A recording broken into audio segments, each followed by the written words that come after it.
You're probably reading this at the beginning of this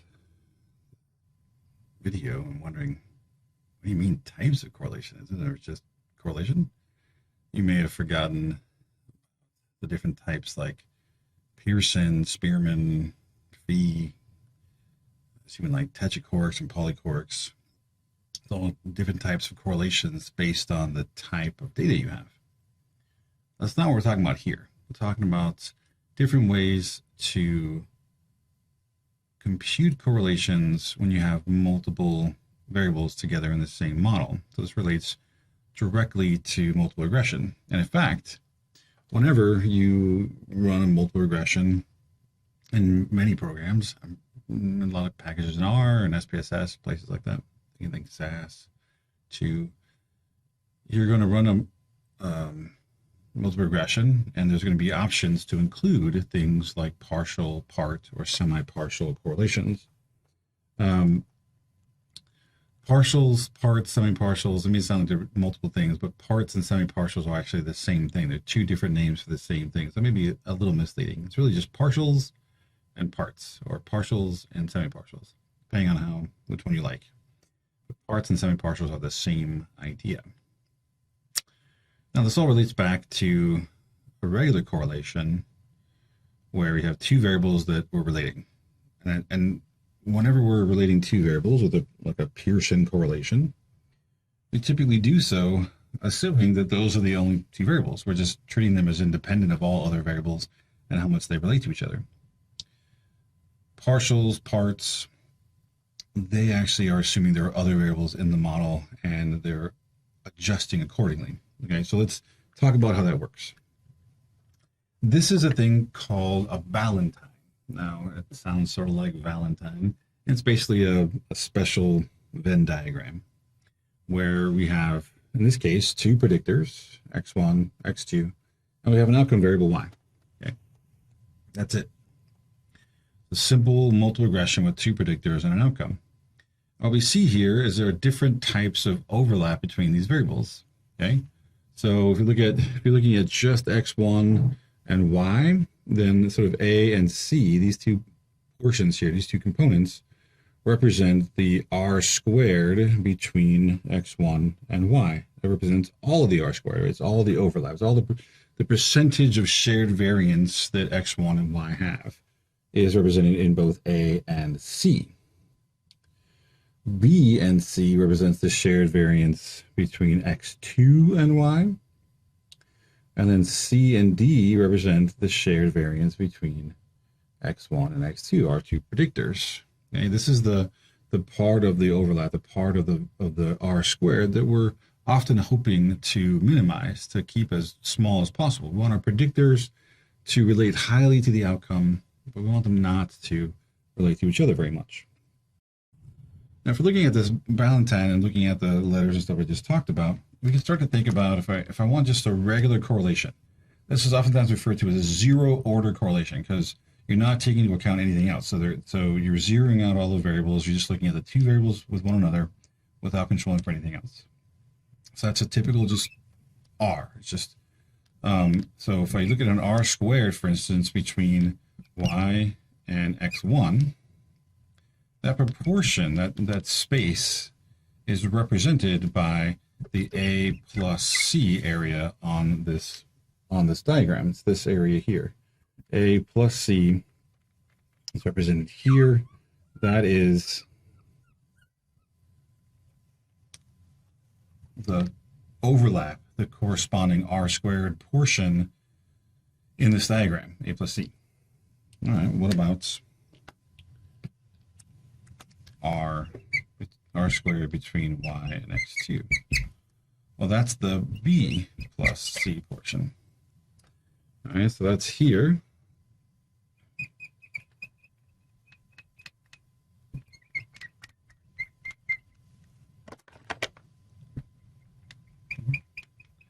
That's this portion. And then if I want to look at the correlation between y and, not y, sorry. The last one has nothing to do with y. I want to look at the last remaining correlation, or r squared, between x1 and x2, well, that's that C plus D area. Okay, that's the area down here.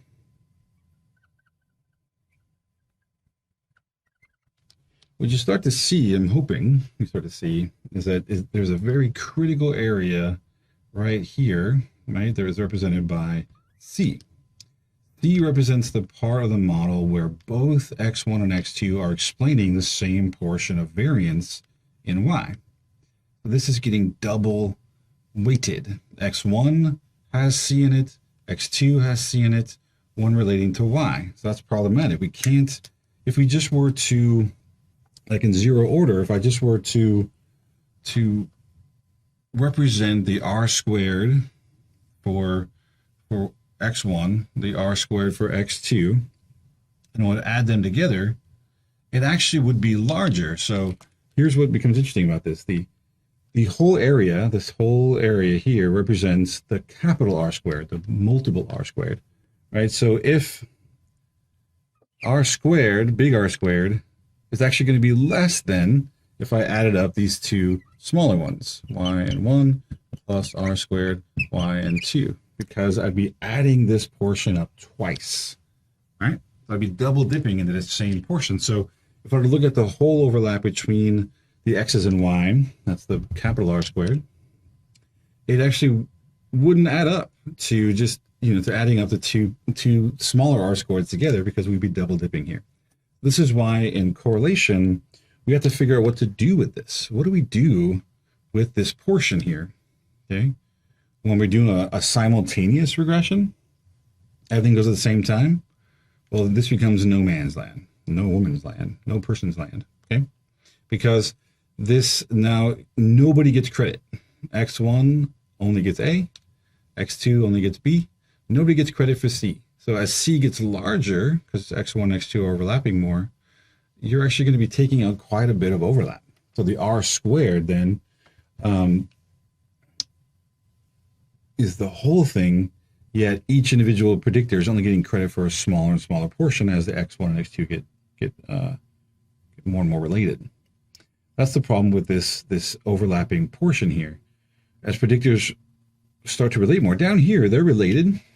Like D represents x1 and x2 relating for a reason other than y, for some other it's variance that they don't share with y. That's actually doesn't matter. That's why the degree of correlation matters, but also it's, well, what variance is actually being shared?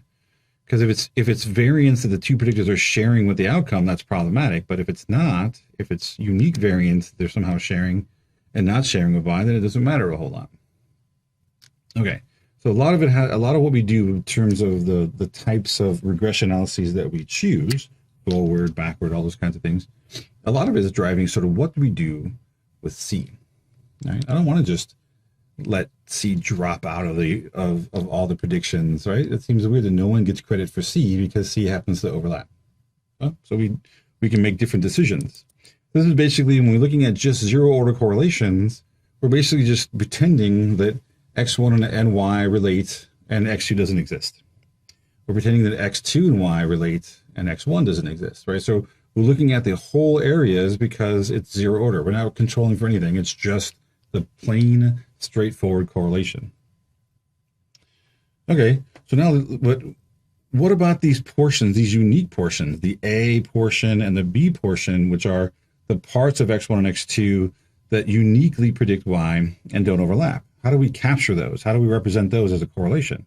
Well, that's what the other correlations are for. So the first one we're going to talk about is the partial correlation.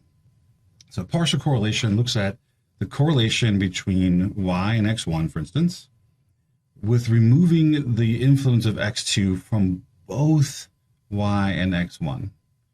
So the first step when in thinking about what a partial correlation is, I need to remove, if I want to look at the partial correlation, usually the way this is written, a couple different ways, but let's say I want the, these are for partials.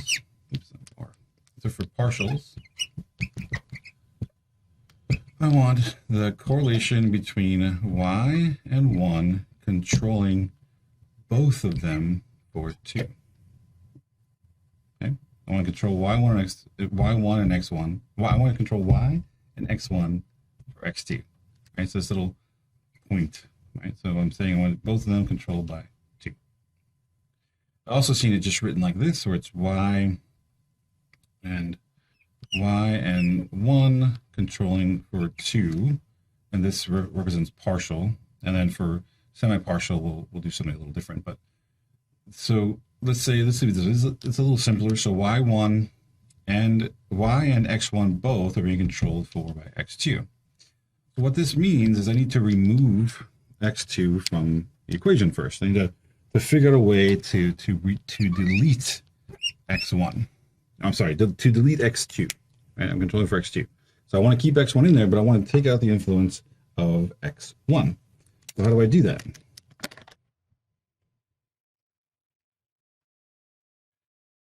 If I want to look at the relationship between y and x1 controlling for 2, visually, pictorially, I'm going to remove, right? I'm going to just take x2 out of the picture. And everything that relates to x2, I'm just going to delete and eliminate everything that relates to x2. That means C gets eliminated, and B gets eliminated, and so does D. All this stuff is removed out. So I'm basically taking this whole thing out of the situation, out of the equation, and what I'm left with then is the partial correlation. Okay, but correlations, we got to think about, because this is actually more than just a correlation. This is looking at a partial correlation squared. This is the area, right? So it's really the squared correlation looking at the area. We got to think about it as a ratio, because the area for a partial and a part really are the same. We're really, like for x1, we're talking about A. So we have to think about it in terms of relative to what? So I'm going to take A, right, over A plus E, because A and E are part of what's left over of Y. So this is the sort of leftovers for Y. And I'm correlating it and squaring it to show that the portion that's related to X or X1 is this A portion over sort of A plus E. So the ratio there would be A over A plus E. The reverse, well, actually, before we even get to reverse, another way of thinking about this is the correlation between Y and X1 controlled for by 2 is the correlation between X1 residual, right, and let's say X1 residual and Y residual, right? It's the leftovers. So once I took X2 out, I now have A and E represents the residual of Y. It's what's left over after X2 is removed from Y. When I remove X2 from X, I'm left with all this stuff in X over here, but the portion that relates to Y is this A part, so I'm left over. So it's the residual of X, what's left over of X, and how that relates to the residual of Y. So what we basically do here is we say, look, I want to take Y predicted by some slope times X2 plus some intercept, right? I want to predict this. And what I'm left with is, I'm going to take Y, whatever this is, this Y hat minus my Y, actual Y, I'm going to get a residual. I'm going to get a leftover. I'm going to get a Y residual, what's left, right? The difference between, this is the portion of Y that relates to X2. And I'm going to do the same thing. I'm going to take X1 and I'm going to predict it with X2 plus A. That's going to give me some X1 predicted minus X1. And that's then going to give me an X residual. X1 residual. That makes sense? I'm actually going to compute. Let me draw this. The X1. You might be dying.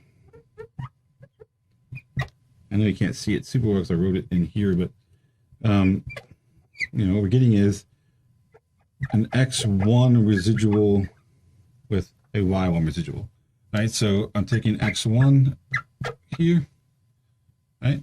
So I'm predicting X1 with X2. I'm getting an X1 predicted, right? And then I'm going to look at the residual. So x1 is the part of x1 predicted is a part of x1 that relates to it's y. Let me actually here, I'll take this out. Think about that again. So x1 predicted, x1 hat, is the part of x1 that relates to y. I'm sorry, that relates to x2 because it's predicted by x2. So I'll say it again.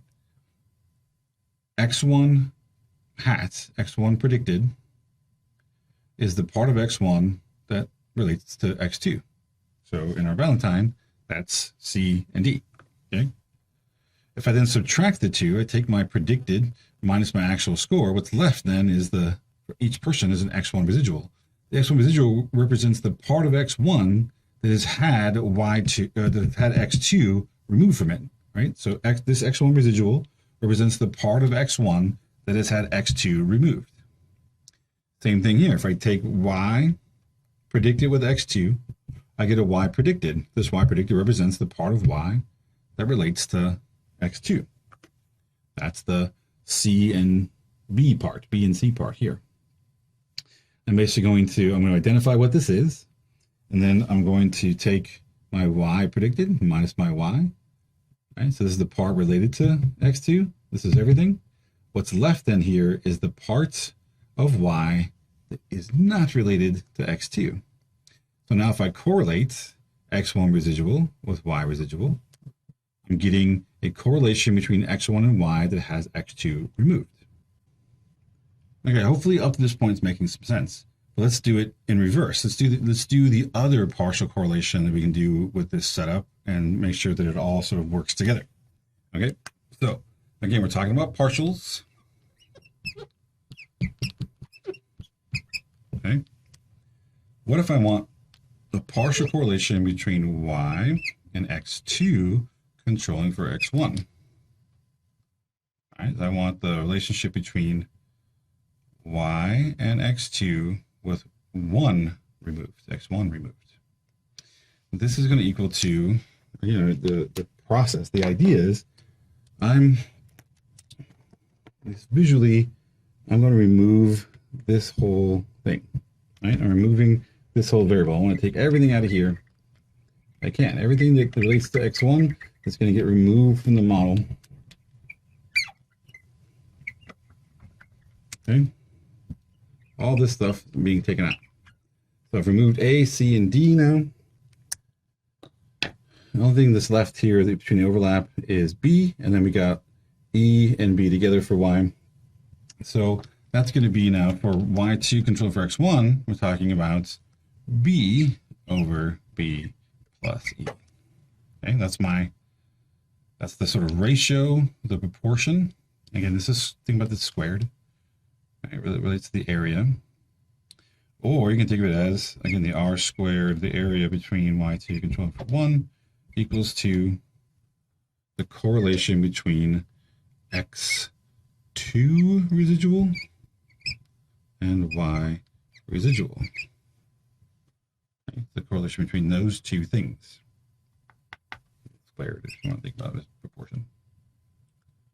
The way we get that, again, following the same thing we just talked about a second ago, I need to get an X2 residual. So I'm going to take my X2 predicted with the slope and X1 plus some intercepts, right? And that's going to give me my X2s. I'm going to take my X2 predicted minus my X2 actual values, and I'm going to get an X2 residual. That's my residual value. Same thing for Y. If I want to take Y, remove X1 from it, I'm going to predict Y with X1 plus A. Okay, the intercept's got to be in there. I'm going to get then predicted values for Y. And subtract those, and I'm going to get a Y residual. And then I can correlate their residuals with one another, and that would give me my partial correlation, which again represents the correlation between two variables with the influence of another variable removed. But they're removed from both of them. Both the predictor and the outcome are having the third variable's influence removed. Yeah, that's a partial. So let's talk about parts, or semi-partials. So semi-partials and parts are again, they're the same thing. They're two different names for the same type of correlation.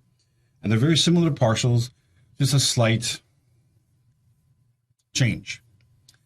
So we're still looking at the correlation between two variables, and we're trying to remove the influence of another variable. That's still part of the process. We're still doing that.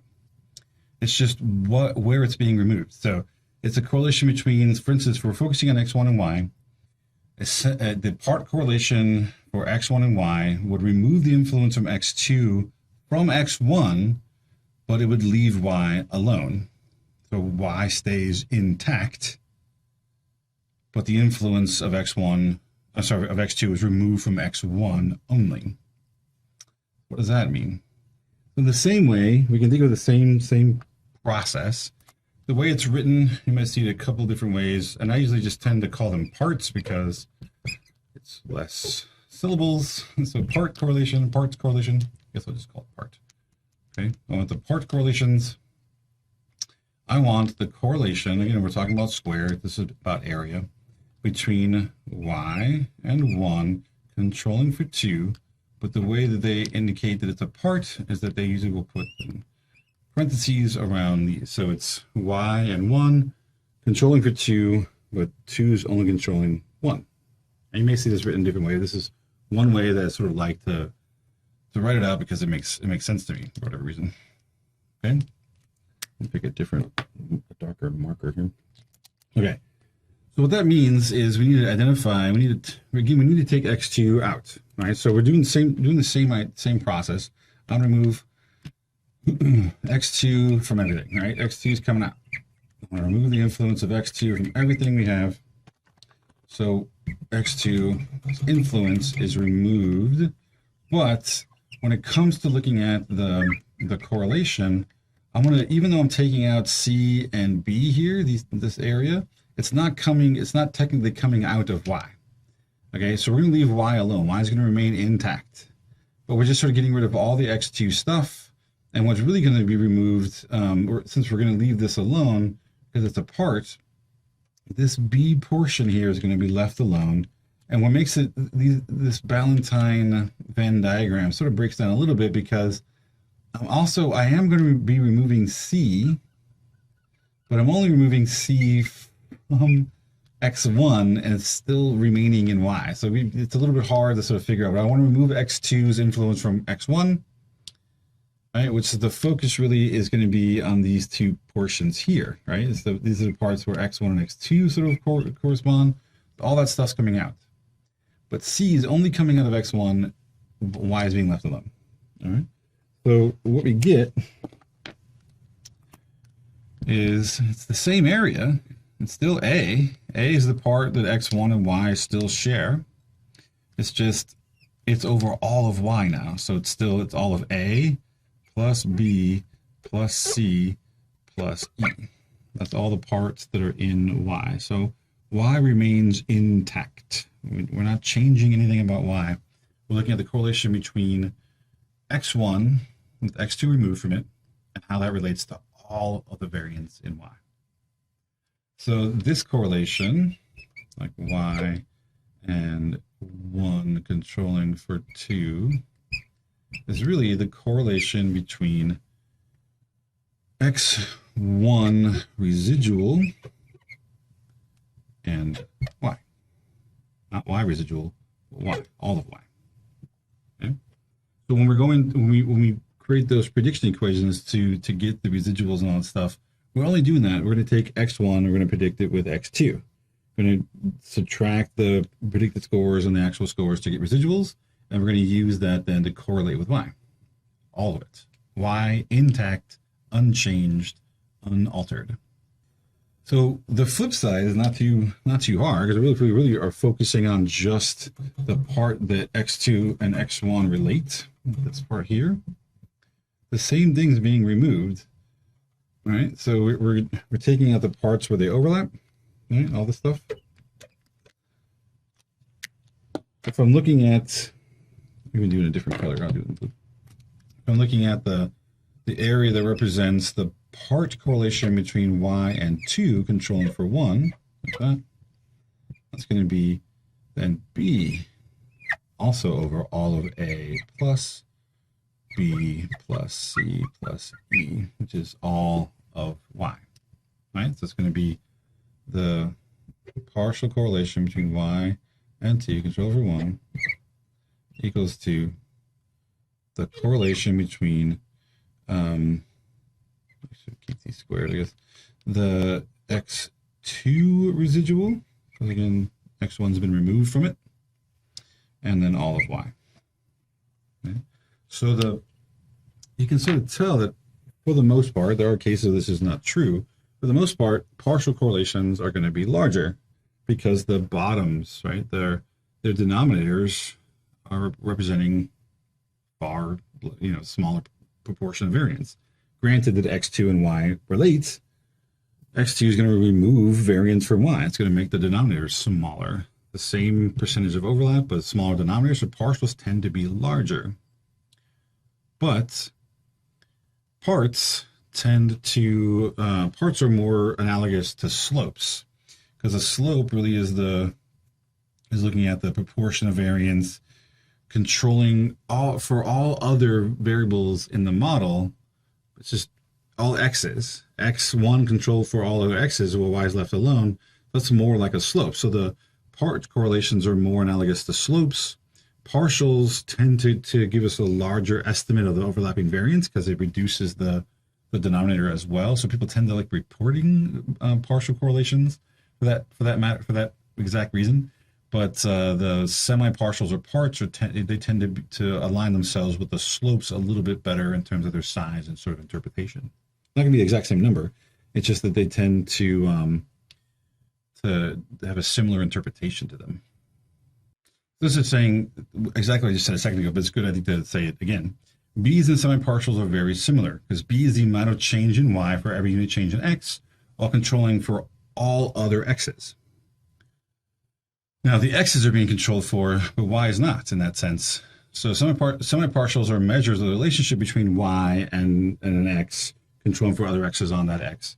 So in that sense, they're analogous. Again, they're not going to be the same number. It's not like semi-partials and slopes are the same value, but they're interpreted the same way. They're much more similar. However, you'll see people report partials more often than parts because they tend to be larger. They tend to be bigger. Not always. There are cases when that's not true, but that tends to be a pretty standard difference. So since we're talking about the Ballantine and sort of how variance gets handled, well, let's talk about sort of when we use sequential regression, like specifically forward sequential, how does that affect things? If we assume x1 enters first, so if x1 enters first, that means x2 is not even there. X1 enters first. That means that x1 gets credit for all of this, gets credit for the entire thing. Right? So if I look at the correlation between, at that point, it's just y and x1, because if it's by itself, there is no semi-partial or part correlation. It's just by itself, because in that first model, nothing else exists in there. So it's simply going to be just the A plus C over the entirety of y. It's just going to be, again, squared. It's going to be it's going to act like a zero order correlation. It's going to be A plus C over the A plus B plus C plus E area, because x2 not being in the model, it also can't remove this portion of variance. So it's just the simple zero order correlation. It gets credit for the A plus C portion. Okay. Now, this is for partials first. Partials.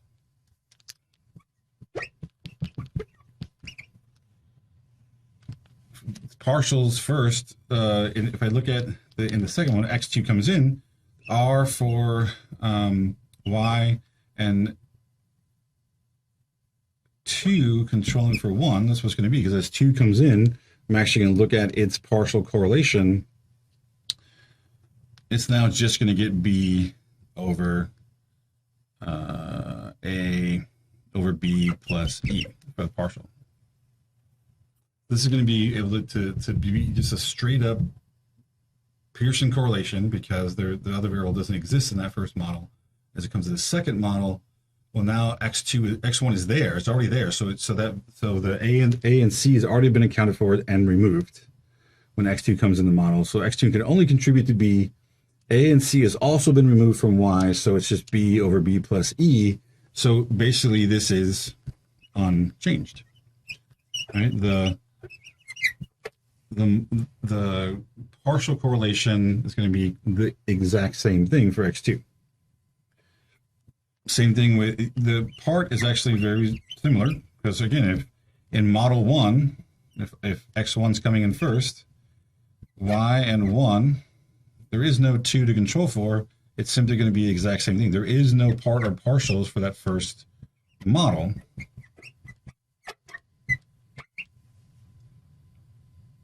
It's just going to be exact. It's just going to be a simple, it's just a Pearson, right? We have nothing to control for.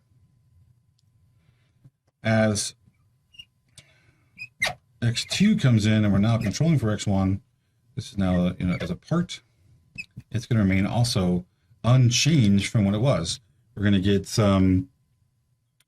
it's just going to be B plus plus A plus B plus C plus E. It's just all of Y, right? So you're probably thinking, why did I go through all that? So the trick is we're able to account for this. We're actually deciding what to do with our C portion, that overlapping portion. Because we're doing it as sequential, allowing X to come in first, it actually allows it to X1 to get credit for that C portion. And because there's nothing to control for, it's just a Pearson correlation. It's only in the second model, or third, or fourth, or fifth, where other variables are in the model 2 that we actually start to control for things. And the A and the C has already been explained and removed in the first model. So in the second model now it's just B is left over. And whether it's partial or part, it depends on whether it's B over B plus E or B over all of Y. Right? So the main difference is, the main part of that is, as you do a sequential analysis, you're actually able to allow C to have a place in the whole thing. It'd be the reverse. If we actually had x2 come in first, x2 enter the model first, x2 would get credit for C, and then x1 would remain unchanged. The part and partials would be the same. But x2 now would act like just a Pearson correlation. It would get credit for both B and C would actually have a home, or have some place to be accounted for. And that's all depending on our decision as a researcher. Which one of these do we want C to have credit for? And oftentimes, if we don't know, if we don't have a reason for one or the other, we oftentimes just put them both in simultaneously, and then neither one of them get credit. But it's sort of unfortunate because it's explainable variance potentially, and we're basically not letting either of the predictors have credit for it. All right, let's talk about some advanced topics. All right, you're probably thinking, wait, wasn't this whole thing advanced? But how can we use multiple regression in specialized ways like moderation, mediation, curve estimation? And these are all terms you may have heard before, but may not have a really good handle on just yet. So let's hopefully give you a better understanding of how some of this stuff works. How some of this stuff works. The differences between moderation and mediation, and how sort of curve estimation is done. I sort of alluded to that a bit in the earlier, in like the assumptions testing for linear stuff. We can actually add in squares and things to account for curves, but let's talk a little bit more about it. So when looking at things like moderation, so whenever you hear moderation, people are always like, oh my God, it seems so complicated. Moderation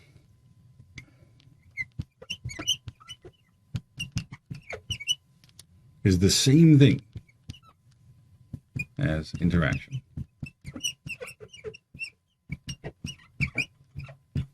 Those two words are interchangeable. If something moderates something else, that means those two things interact. So don't freak out when you hear moderation. It's just the same thing as interaction.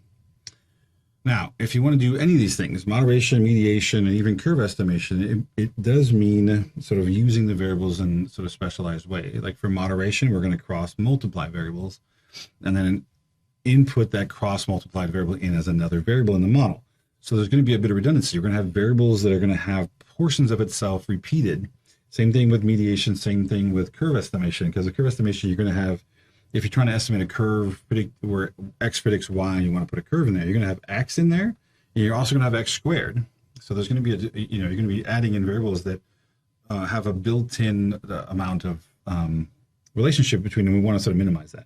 But also, even though it relates to this, we really didn't talk about it, centering also helps to interpret the data. So if you have a predictor that doesn't really have a real zero, doesn't really have a zero value that's meaningful, centering the data then adds some interpretability to the data, to the equation. So if you have something that's like dichotomous and you're using 0, 1s, where the 0 actually represents a group, then interpreting the intercept actually becomes fairly straightforward. That's just the mean of that group. But if you have something like a Likert scale that's scored 1 to 7 with no real zero, the intercept value becomes the value at some artificial number outside that 1 to 7, because it's going to be at a 0 point that's actually below the lowest possible number. So the intercept value becomes sort of not very interpretable, becomes sort of difficult to interpret. It's sort of an artificial number. If we center, though, it actually then puts 0 in place of the mean. So now we can interpret the intercept as the value for people who are at the average of the predictor. So it actually makes the interpretation of the intercept a little bit better, because now we're like, oh, okay, the average person would score this. The average person on X would score blank, right, on it. That's the intercept value, okay? So let's talk a little bit more about it, okay? So if you want to include powers, moderation, and if you want to just increase the interpretability of your intercept values and things, you want to center. So what does centering mean? Center sounds fancy. It's not. All you're going to do is just subtract the mean from every score.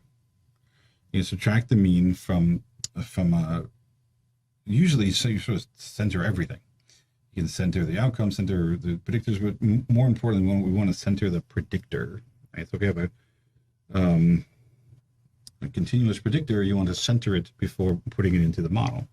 And what that means by centering is if you have, whatever your values are out here, where if you don't really have a true zero value, right? Everything's here. If for the X value, subtract the mean from everything, what it does is it actually shifts this line up to the center. So it's centering it by basically you're subtracting the mean from all the values. It actually then moves everything down, so it's centering the data on the axis. Okay, that's why it's called centering. If you center both X and Y, right, if you were to center both X and Y, subtract the means of Y, because the mean of Y is here, subtract the mean of X is here. Let's say it's going to shift it to X and shift it over to Y. So it literally would put the same data points. The same data points would now be here and be completely centered right at the point where the two axes actually, you do know this is the positive side, negative side, positive side, negative side. It literally puts the data at the center. Now, you don't necessarily need to center the outcome as well. That's fully centering it. All we're doing is wanting to center it relative to the predictor. So if I subtract the mean from all the scores, it should shift it. Okay? It's shifted over, so now it's at least one of them has been zeroed out. So the middle of the data now is sitting at a 0.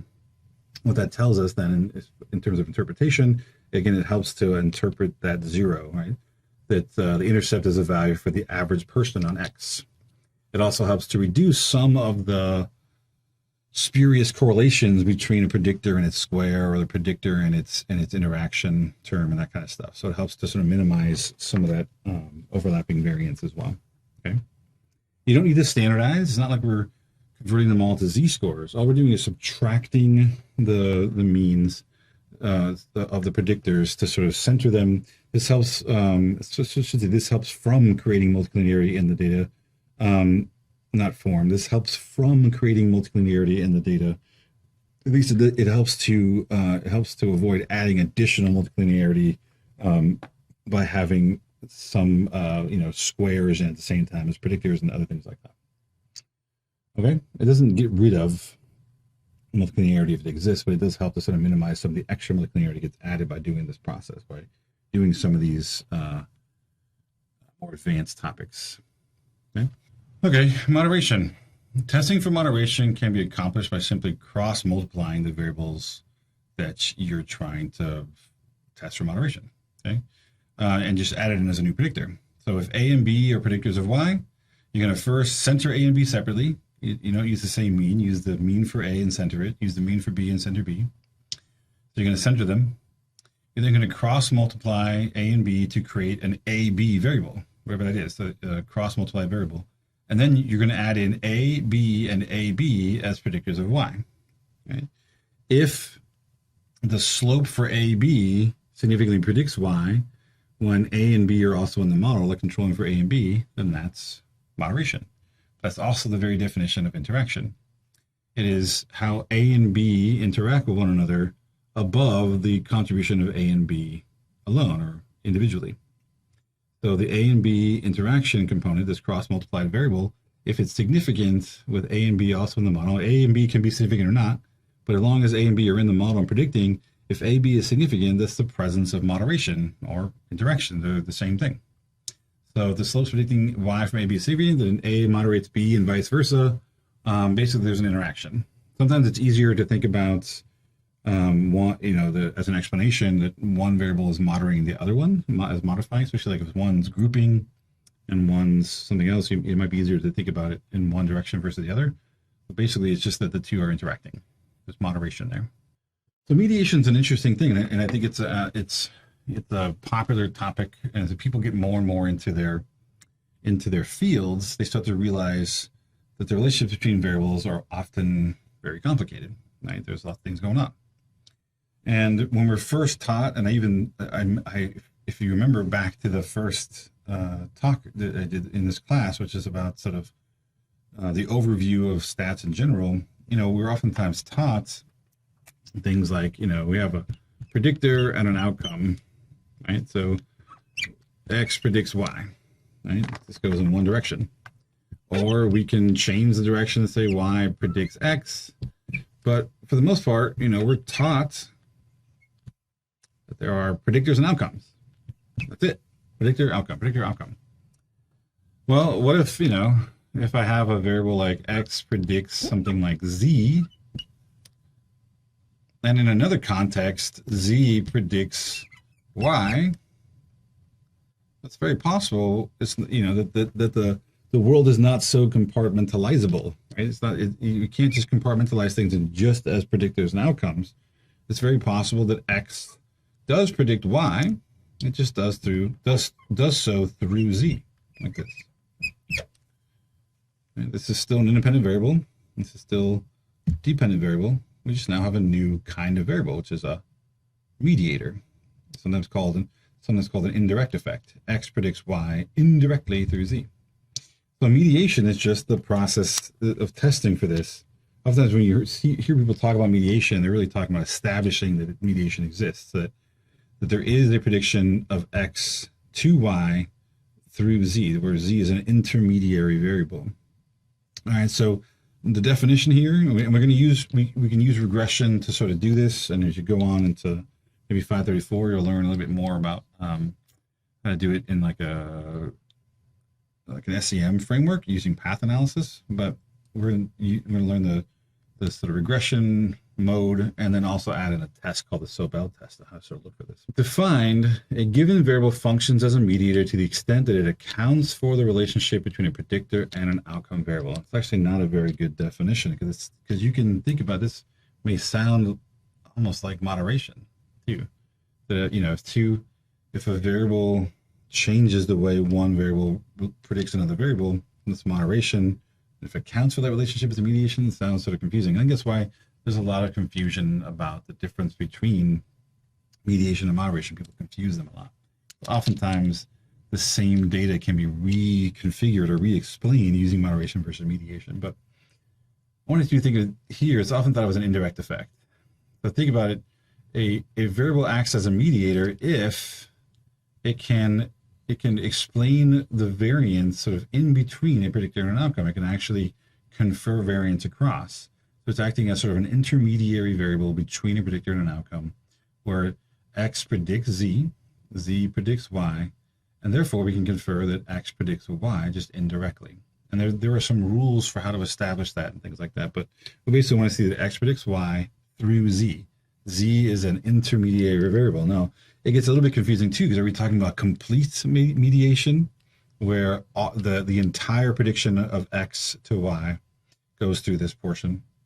There's also partial mediation, where some of it goes through the mediation process through z, but then there's also some that go through a direct effect. So the effect that x has on y is more complicated. Some of it goes through z, some of it directly impacts y. That's why some of the language around, like, is it mediating, is it a partial mediator? Some of those things just get confusing. And I'm going to try, hopefully, to convey that I want you to understand what mediation is and what the processes are, but to really move away from thinking about it as mediation and just think about direct and indirect effects, because it's a lot easier to think about that way, and you don't get so confused between mediation, partial mediation, moderation, all these different terms. Sometimes it's just easier to think about it as, well, there's an indirect effect and direct effect, because in the early days, I'll tell you in a second, the Venn and Kenny method, it was sort of all one or the other. You either had partial mediation, like if there's a direct effect like this, then the best you can get is partial mediation. You couldn't have mediation, complete mediation, if there's a direct effect also. Other researchers in other fields looking at like path analyses and other things, they're just like, who cares? There's an indirect effect that's significant, there's a significant direct effect. Who cares if it's partial, all mediating, not, or whatever? Like, to stop compartmentalizing that stuff and just say, look, there's a significant direct effect, significant indirect effect, or not, or both, or neither, or one, not the other, whatever. Just talk about that and not worry about whether it's full mediation versus partial, all that stuff. All right, so let's detail mediation a little bit and all the parts. We've got X, Y, Z, and A, B, C. So the way this is normally, this is the conventional way of sort of breaking this down, talking about mediation and even as indirect effects, or however you want to look at it, is that we oftentimes will think about something like we have three variables, X, Y, and Z, and we're going to treat Z as the mediator between X and Y, which is similar to what we just wrote. I just wrote a second ago in the previous slide. In the sort of original test for mediation, there was a sort of Venn and Kenny, which we'll talk about in a second. So we would have X predict Y, like this. And then there's also BZ. This is oftentimes how you see mediation models written out. Okay. The ABC comes from, oftentimes we'll label the path going from the predictor to the mediator would be A. The path going from the mediator to the outcome is B. And then technically in this particular design, the setup, this path will be called C prime. The reason why it's called C prime and not C is because they're actually interested in establishing first that X and Y relate at all. So when we look at just X and Y with no mediator in the model, that is C, okay? So X and Y in the model by itself is that path we label C. And what we're interested in is sort of what happens when Z comes in the model, what happens between C and C prime. The Venn and Kenny method, they wanted to see that this direct effect, that this C pathway, it had to be significant, it had to be substantial and significant. And for there to be full mediation, and it's a little, depending on where you read and how you interpret it, you had to have one of two things. This had to be significant, and then when the mediator was in the model, this then had to be, in the original way it was written out, this had to go to 0. In order for mediation to exist, this had to go near 0. You wanted this to sort of basically disappear, because all of the predictive power that X is conveying on Y should go through Z for it to be full mediation. Right? It had to all go through there. But I've seen that described slightly differently, where if C is significant and C prime is not significant, it goes, not significant, then you have full mediation. The problem there, though, is this could be barely significant, and this could be barely not significant. Someone's like, yeah, I got mediation. And it seems like, well, why not just look at how much it actually changed? Did it change a significant amount, as opposed to looking at the significance of this path versus the significance of this path and sort of conveying it that way. So that's a shift from Venn and Kenny's method that we'll talk about next to more of a looking at it as an indirect effect and doing something like a Sobel test or some iteration of a Sobel-like test. This is the base. This is the basics. Z is a mediator. X and Y, X is the predictor, Y is the outcome. We tend to label the path this way. This is all pretty common across all versions of whether mediation tests or looking at indirect effects and all that stuff. Let's break it down a little bit further and look at the Baron and Kenny method. So this is Baron and Kenny's sort of approach. This is from 1986. At least I think that's the article where it sort of started. It required you to take 4 steps. And I think the reason why you'll still see people use this, it's still used quite often. And there's been a lot of iterations. People have taken it a bit further and written out programs. There's even programs that can be added on to SPSS to run some of this stuff. But in its original form, what Baron and Kenny said was, hey, you can use multiple regression, just plain old regression, to establish mediation if you follow these 4 steps. And each step is sort of conditional. If you don't meet a step, you don't go on to the next step. Okay. So the first step is, in order to look at whether or not X predicts Y with mediation, X has to predict Y. If X doesn't predict Y, then stop. You're done. There's nothing there. Which, by the way, in terms of indirect effects, you can actually have an indirect effect and not have a direct effect that's significant, and that's complicated, but it's possible. This is why this method doesn't always work perfectly all the time. But it's still a pretty good method to do, and it actually is a good practice to know, because you're going to see this still used quite often by people, especially in like the social sciences, especially in like social psychology. This is still, I think, pretty common. So first, establish that the predictor significantly predicts the outcome. That has to happen. Then you got to establish that Z predicts the outcome. So the mediator also has to predict the outcome. Okay. We need to establish that X predicts the mediator. And then you need to run a model where the predictor and the mediator are together. So we're not doing a mediation thing. They just have to be in at the same time, both predicting the outcome. What should happen there is the mediator should still predict, and the predictor now, again, depending on, you should either go to 0 or at least go to non-significant value, right? So at least should drop to non-significant. Preferably should go closer to 0. It should basically disappear for full mediation, okay? So that C prime pathway that we talked about a second ago, when that's in there, we want both X and Y in at the same time. So that 4th step is basically we're not doing the mediation thing. We're just saying, look, I have X and Y. Oops, sorry. I have X and Z both predicting Y at the same time in the same model. Right? Basically doing a simultaneous regression with both X and Z in the same time. Okay. And what should happen now in that final step, you've already established steps 1 through 3. In that final step, what you should find is that this is now non-significant, at least. Preferably it should be 0. It should go away. And this should still remain significant. If this is true, or this is not significant, or especially if it's gone to 0, where before it was significant and Z still remains significant, then you have full mediation. Partial mediation is when you meet steps 1 through 3 and there is a substantial drop from C to C prime, but it's still significant. And so you can show partial mediation if you can show that you reduced the direct path to you reduce this first path where X and Y are directly related. And then when the mediator's in the model and you actually run this is still significant, but it's dramatically smaller. Now the problem there is it's sort of what's dramatic? How much does it have to drop for it to be partial? This became a little bit too subjective. Okay, that's why I think it's still used quite often, but an additional component has been sort of added on and is oftentimes required for any of this stuff. So what are these steps? So we need to establish. So what is the first thing saying? So does X predict Y significantly?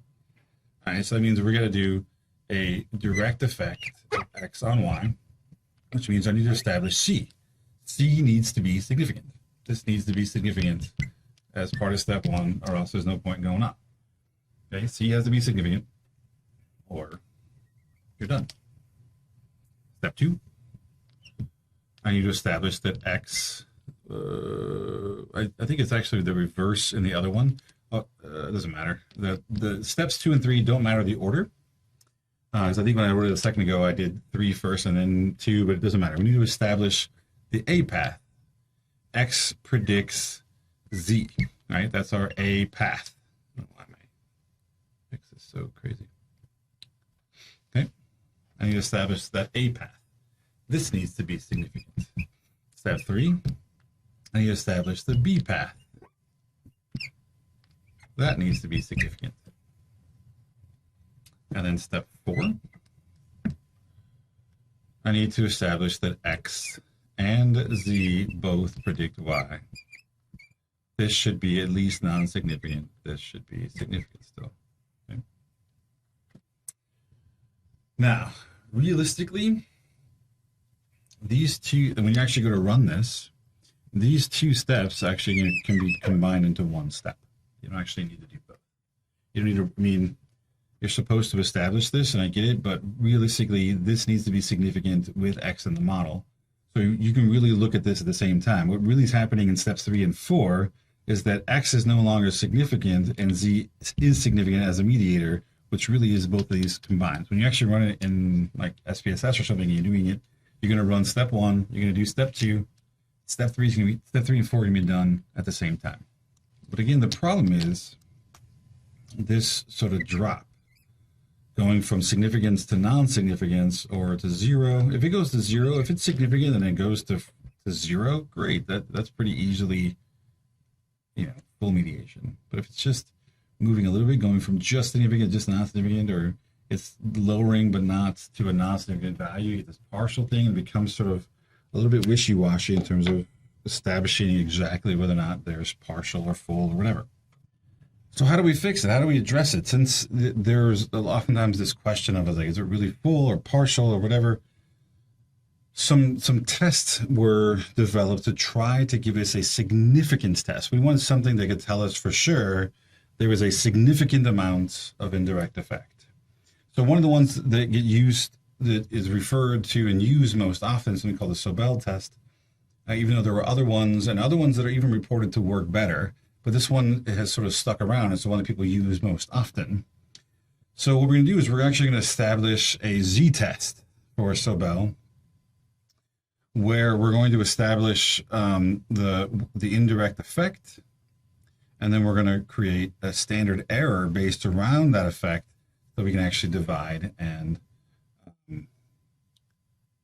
get a significance test. We can actually compare this to, say, 1.96 or something as a two-tailed test and actually see if it's significant or not. Okay. So let's think about why this works and why this test is able to be something that would make any sense. So when we have everything together, looking as a sort of theoretical model, Y and Z and X and Z and Y, and then we have the original model, which is just X predicting Y. This is C, this is C prime, this is A, this is B, okay? What you start to see is the change, the shift from C to C prime, C minus C prime, that change, that shift from, this is called, by the way, this has a name. This is called the total effect. Because when you leave the Z out of it, all effects are just going directly from X to Y. So this is the total effect. Built into this is every single component of the variance in X that relates to Y. As we break it down, this pathway here, the pathway going through the mediator, this thing, this way around, this is the indirect effect, where this becomes the direct effect. Okay, so that being said, the indirect effect plus the direct effect equals the total effect. Okay. That being said, the difference between C and C prime, that shift has to go somewhere. When C reduces, that variance has to go someplace. Where's it going? Well, it's going into And you can find it in A times B. So A times B represents the shift in C to C prime. So the difference between C and C prime is the same thing as A to B. So since people were concerned with, well, how much is C dropping to C prime? Are we actually getting enough of a drop for it to be partial or full or whatever? They're just like, well, why don't we just use the A and B values, multiply them, and then figure out a way to test them. So as we're doing this in regression, we're going to get a slope for A, a slope for B. We're also going to get the standard error for B, the standard error for A. So down here, this standard error is really, I'm taking in order to combine them together, A times B, I'm now sort of cross-pollinating their coefficients and their standard errors. So A times B is going to be divided by the square root of, I'm taking A squared, the same A squared, but times the standard error squared for B. So this is basically the variance, right? The B variance, because we're squaring the standard error and creating a variance estimate for B, right? How much it varies. We're going to take the same B value here, it's up here, and square it, multiply by the standard error for A. And that gives us a combined standard error so that we can actually take the square root, divide this, and get a test. So this is like, again, this is not the only test of this kind. It's just the one that seems to have stood the test of time. People still are using it, and it's still included in most packages and things as a test for indirect effects. So oftentimes, you need to establish, in order to get these components, you need to follow the Baron-Kenny, in regression, follow the steps, establish C, and make sure that it's significant. Do establish that X predicts Z, right? And to get your A value. Establish that X and Z predict Y, where B is, needs to be significant. And then you can use those to compute Sobel test. There are even places online where you can take your, I think it's a Chris Preacher's website. You can take your values, plug them into a couple web fields. It'll compute the indirect effect for you, like the Sobel test. I think in other versions too. The other versions, by the way, are generally just different ways of computing the standard error, right? Under different circumstances and things. So there's different types of these indirect effect tests. Usually they just differ in terms of their standard errors. Okay, last but not least here, putting powers like squares, cubes, those kind of things on predictors can be very useful when trying to account for nonlinear relationships. Even though we're talking about linear regression, the equations can be altered to account for curves. And I showed you this in ARC a little bit when we talked about the linearity assumption, that we can actually tweak it. So I'm not going to go into a whole lot of detail. I just wanted to remind you here that this is part of this advanced thing, because you really should center data first, just like we did with regression, with mediation and with moderation. You want to make sure everything's centered, and you can use squares and other things. Even so, each time you add a power, how its power goes up a unit, you're basically adding in a curve, right? Where if there's no powers, it's straight, okay? When you add squares, just if it's at like 1, if you square it, you're talking about adding 1 curve, or the curve can go, the other way, right? You're adding 1 curve to the data by going to a square. Okay, so you're saying there's a single curve in one direction like that. And if you have linear and quadratic together, you can have a significant linear effect. Like this one has a significant linear effect and quadratic, but you could even have a single curve that really is just 1 curve, where you'd have 0 linear relationship at all. There'd be nothing linear about it. It's all curvilinear, but you could capture that by putting in that square. That square would actually help you to capture this curvilinear effect. It's just when you put in your x and your x squared together, your x will be non-significant, but the x squared would be with that sort of upside down U or U-shaped curve. You can get that with the square. Now, if you go to a cube, right, you want to cube everything. Well, that's because you think there's 2 curves. Actually, wait. Yeah, you think there's 2 curves. It's curving one way and then curving back the other way. So the way you might see that with linear and quadratic together, or linear and cubic together, is that you have your data sort of starts to go one way like this, and then it goes this way, and it comes back around. If that's your data goes that way across time, you may then get a linear plus a cubic effect, because there are essentially two different curves in opposite directions. If you're going to like the fourth power, that means you think there's actually even another curve. So it's curving not once, not twice, but a third time. Right? One curve, two curves, and then back around again. Then you're looking at sort of order 4. Right? Each time you go up a power, you're actually adding in a bend. You think there's a bend going in the opposite direction, and that's why you have to add that power into account for it. Okay. For the most part, you probably get some things that actually have like accelerated slopes or decelerated. So when you have linear trend that accelerates, actually acceleration would be that way. This is sort of a linear trend that's decelerating. That's actually it's faster here and getting slower as you go up on y, right? As the x goes up, you're actually changing y a little slower, so it's decelerating. So you're getting a curvilinear trend there. You're going to see those a lot more often. Combinations of linear and curvilinear in these kind of curves. These curves do exist too, but they're in unique cases. Like I think something like stress and performance. So if you think about your average stress level here, so if you're stressed out, an average amount of stress, your performance is it's going to push you to perform pretty high. So think about on exams, the stress you have in an exam. It pushes you to study, pushes you to perform, pushes you to focus, pushes you to study. So if you have very little stress, you're not pushed very hard, you're probably not going to perform very well. However, there is a point where stress becomes sort of incapacitating, where you can't perform because you're so stressed out. Anxiety sort of overcomes you. So there is like a sweet spot for anxiety that actually helps you to reach peak performance. Too little, it hurts your performance. Too much hurts your performance. That's sort of a curvilinear curve that way.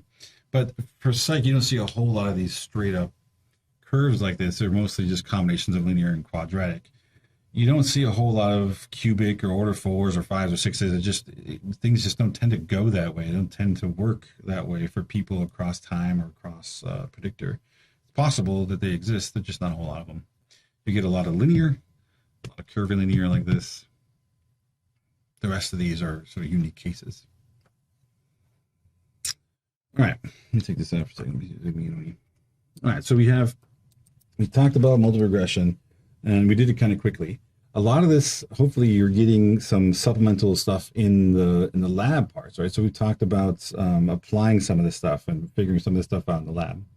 If you have questions, please, email me, ask, so I can answer them, make sure you're not getting behind.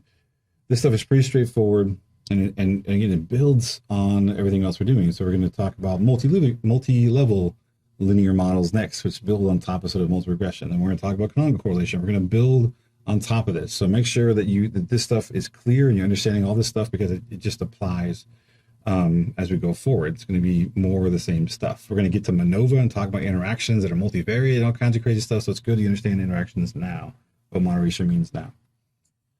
All right, that's it for multiple regression. That's the third lecture at the end of it. So hopefully this all made sense and you got something out of it. That's it for multiple regression.